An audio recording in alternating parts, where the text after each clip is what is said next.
Ne mogu da se sjetim. Da li se negdje? Dobro me poznaješ.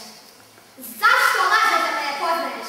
Se sam stvarno ljuta i ovih slovijem svima da ispričam da si ti jedna mala lažnica. Mislim ti stvarno tuga. Sad sumnjam. Ne dira ruke sebe kao djeteta. Ala smo opasne. Šta ti hoćeš? Bila da je sile. Šta ti hoćeš, spavalice? Svi znaju da si obična spavalica. I nikad te nema kad si nekome poštena.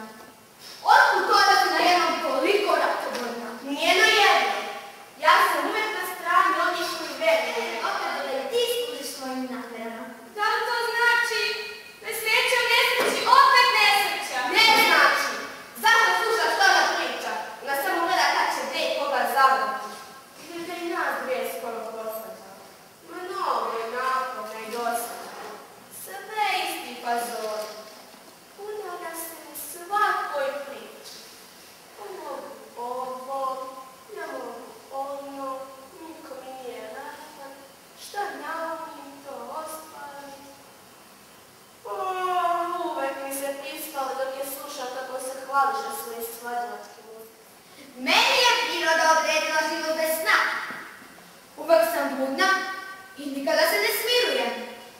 Moji štićenici uvek mogu da računaju na mene. Ostavi me, ne prilazi mi, ne dira me svojim prljavim rukama. Moje ruke nisu prljave. Ti imaš lukšu mašu.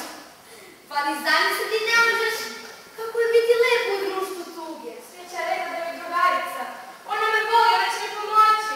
Sreća se, molim te, probudi se. Tuga me napad da ne mogu sama se Da je opet, ko zove? To sam ja, tvoja Jelica. Koja moja Jelica? Ona što beži od tuge. Zašto je zaboravila? A zašto bežiš?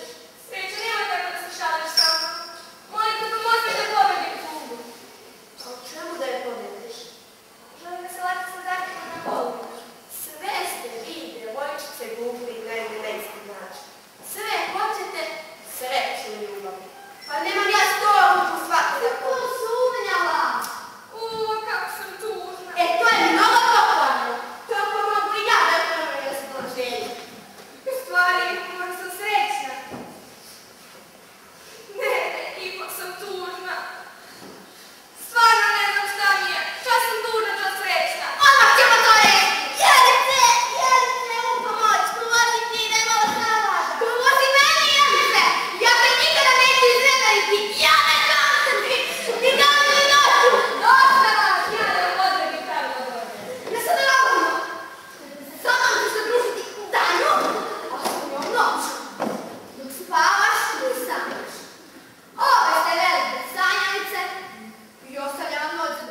ja nisam rekla